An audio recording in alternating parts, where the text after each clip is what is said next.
Audi TT, pocket full of high-tech fun. Making diesels clean? No, really. And why black boxes don't need to be required in cars.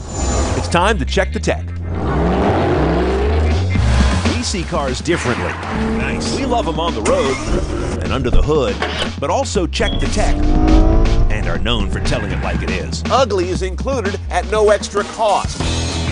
The good, the bad, the bottom line. This is CNET On Cars. Welcome to CNET On Cars, the show all about high-tech cars and modern driving. I'm Brian Cooley. Well, you may have noticed Audi's not stingy about pushing some of its best tech into its more affordable and smaller cars. And the third generation TT is no exception. Drivetrain is dramatically improved. Styling, as you can see, is quite different. Virtual cockpit is getting a lot of buzz around the industry. And it comes in roadster and coupe forms, of which we got the former. So let's get it on the road and check the tech.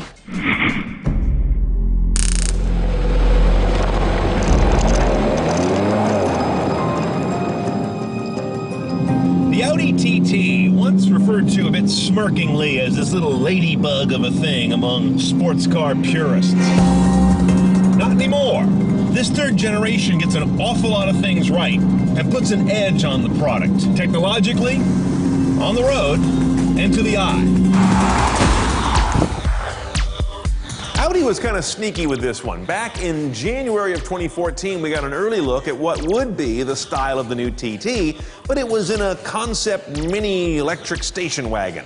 The front clip, though, arrived almost unchanged on this new car, and I gotta say, it's the handsomest TT yet in 3 generations. And unlike a lot of complete generation updates, this one's dimensions don't meaningfully change anywhere. Length, width, height, even weight, all about the same as the outgoing car.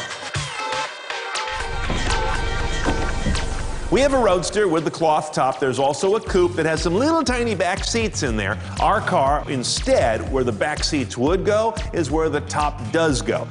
That coupe, by the way, can also be had as a hotter performance TTS. The Roadster doesn't come that way. Your first reaction when you get in the new TT is, where did everything go? It looks like we're back in the 60s. It's a blank dash with some vents. That's because the star of the show is the virtual cockpit over there in front of the driver. That's a 12.3-inch virtual all-LCD instrument panel. The gauges are virtual, and they can either be full front and center like you see, or with a click of a button, they move backstage, and you can go full map, for example. Pretty impressive. Driving all this is a quad-core NVIDIA GPU. And they've added a couple of new interesting buttons on the wheel. Those get you into submenus. And one of the first things your passengers are going to say is, wait a minute, where's my ability to control stuff? You actually can see that screen pretty well from here, but it's far from optimal. This is clearly not a car where the passenger is supposed to be fussing with stuff, but instead hanging on for dear life. And of course, you've got your NMI controls down here, excellent voice command, touchpad on top of the knob. This is all pretty standard Audi stuff, as is the 4G LTE connection that powers all this, including an excellent online search and the ability to go photorealistic on the maps at certain elevation levels. The other interesting part of cabin craft Audi has done here is to get rid of your traditional bank of HVAC controls and instead embed everything in the knobs on the vents. 5 vents, 5 knobs. The outer ones control your seat climate and heating, and these center ones handle temperature and fan and airflow direction. It's super clear, fast to use, nice system. And blessedly, Audi's dumped the MDI, the proprietary multi-device interface, and now uses good old USB. A 16 TT is powered by a 2-liter inline-4. It's turbocharged and direct injected, of course. 220 horse, that's up 9 from last year. 258 pound-feet of torque, that's the same as last year. One choice of a gearbox in the US, a 6-speed dual-clutch automated manual. No 6-speed manual available here, and all-wheel drive, quattro, of course. 0 to 60 happens in 5.6 seconds, slightly quicker if you get the coupe, faster still if you get the coupe TTS. Our car weighs about 3,400 pounds, including that ragtop mechanism. Does about 26 average, 30 on the highway. Underway, 3 words in this new TT: light, bright, and tight. That's what it feels like in terms of powertrain, in terms of openness, and in terms of perceived weight on the ground. A lot of that light perception is from power that comes on with almost no turbo lag. I really have to salute them for doing a really good job on that, especially when it's a 2-liter 4 that is sitting under that turbo. so there's not a lot to fall back on. But the power, it comes on very effortlessly. And when it does come on, it flows into one of the fastest dual-clutch gearboxes out there. Now, we've experienced this gearbox before, and it is a good one. But what's so great about it are the lightning-fast shifts when you press it, and the extremely good table manners when you don't. We've seen Audi Drive Select before. This, I believe, is the first time when it can also affect the logic of the Quattro all-wheel drive system. For example, in dynamic mode, which is sport mode, it can tell the Quattro system to behave with a bias toward the rear wheels by default. One of my favorite engineering accomplishments you can't see, and that is this sort of invisible tub that I'm sitting in, formed by the windshield, the header, and this power wind buffer behind me. When that's up and everything else is up around me, but top's all the way down, you've got a very isolated, beautifully climate-controlled scenario inside of here. Oh, it's augmented by these little neck heaters back here on these optional sport seats. They blow warm air over your neck. Bottom line is you're going to love fall evenings on the road, top down in this car. The top goes up and down quickly, about 10 seconds either direction. And trunk space doesn't vary. It remains smallish no matter where the top is, but at least you know what to expect. We're going to start about $46,400 for a TT Roadster. By the time I add some tech, those nice neck heating seats, and a surprisingly affordable B&O audio option, I'm somewhere in the low 52 range. The cabin tech is hard to beat on this car, though your passenger may say otherwise. The ride handling and the power and the delivery and the whole light, bright, tight way it drives are outstanding. I love the looks now. There's not much to dislike about the new TT. Find our full road test review on that 16 TT with the drop top at cars.cnet.com. Well, sometimes it seems like almost nothing will scare a teen out of distracted driving, except dying. That does it. And yet, as soon as they tell you that, they turn right around and pick up their phone while they're behind the wheel. We've got some new insights into that dichotomy for the smarter driver when CNET On Cars returns.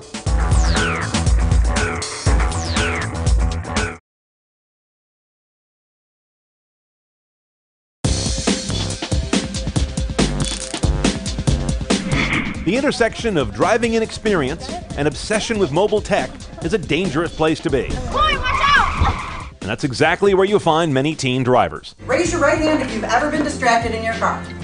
Everybody, right? A brand new State Farm Commission survey of 1,000 drivers aged 16 to 19 found they both fully understand the dangers of distracted driving and do it. Texting is number one in the world of cognitive dissonance. 95% of teens say yes, it distracts them from driving, and 44% still do it anyway. Watching videos behind the wheel came in number one in terms of how distracting teens acknowledged it was. That's good. Why not? But a substantial 15% said they still do it. Talking with a passenger was, of course, almost universal, and 49% of teens recognize that that, too, is a form of distraction. Red lights are seen as a sanctuary by our teen drivers, though the law doesn't typically distinguish that from any other part of driving. And that statistic is no comfort if you're the one behind a teen texting madly as that fresh green light ages. This teen panel reported deterrents to distracted driving come in two main forms. Number one, not wanting to crash. And about half that many, by the way, said they know someone who did have an accident while driving distracted. And number two, not wanting to get busted. By the way, only 6% said having a safe driving contract with their parents was a deterrent. Teens may not be envisioning a world where they put the phone down as much as one where they don't need to. The vast majority believe that crash avoidance tech will prevent crashes by distracted drivers. It pays to double-check your teenage driver's connection between what they know and what they do. Welcome back to CNET On Cars, coming to you from our home at the Mount Tam Motor Club, just north of the Golden Gate Bridge. What is VW going to do for these 430,000 cars? Well, this VW emissions cheat scandal has a lot of people asking if diesels ever really can be clean without all kinds of complicated, expensive gear like urea injection systems that add complexity and cost to the cars. VW said they were doing it without that expensive, complicated gear. See how clean it is? Of course, they were lying. So now we're going to do a Car Tech 101 to explain the current state of the art and the potential future state of the art of cleaning up diesel.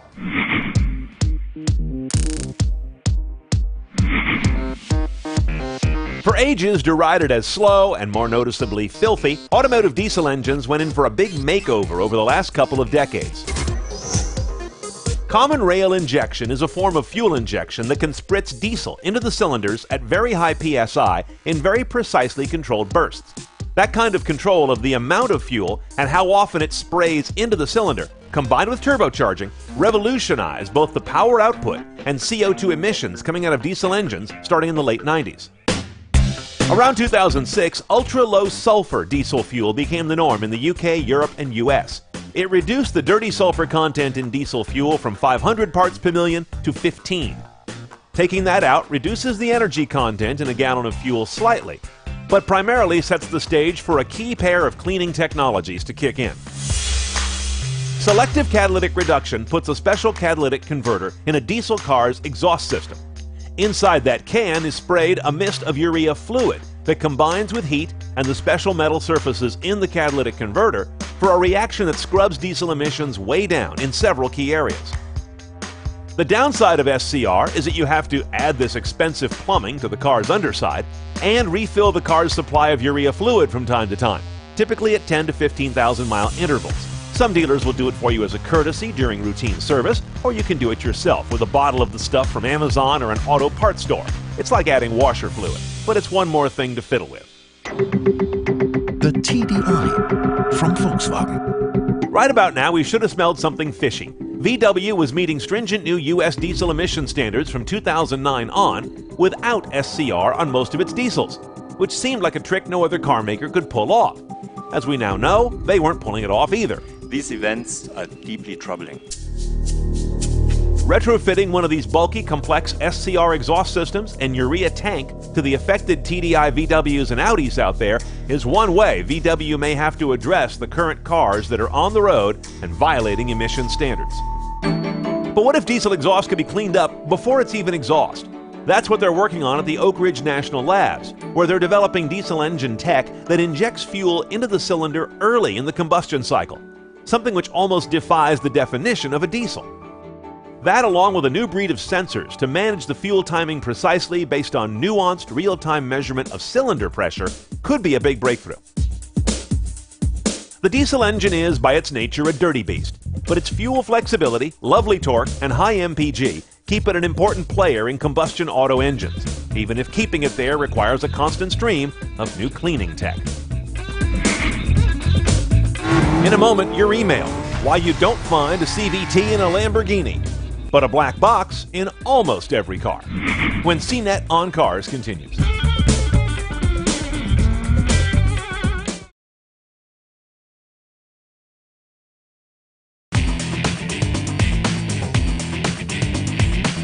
The 570S might be McLaren's new entry-level model, but it could be the most important car from Woking's finest ever.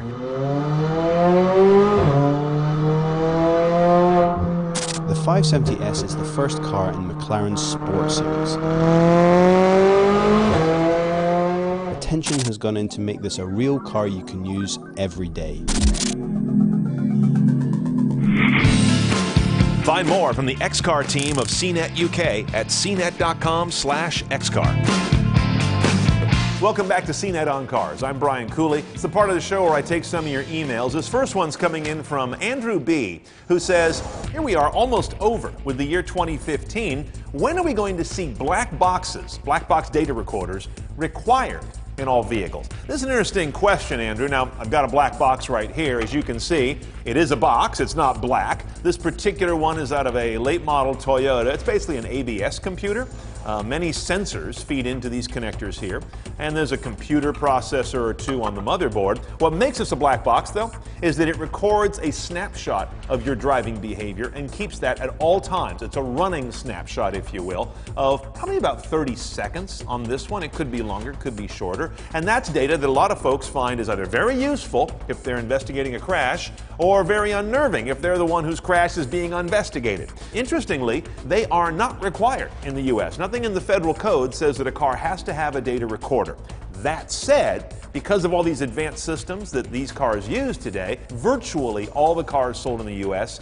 do have one in there, because without that memory, that ability to look back a little bit on what's been happening with the car, a lot of systems like ABS and stability control just can't operate. So they're there for another reason.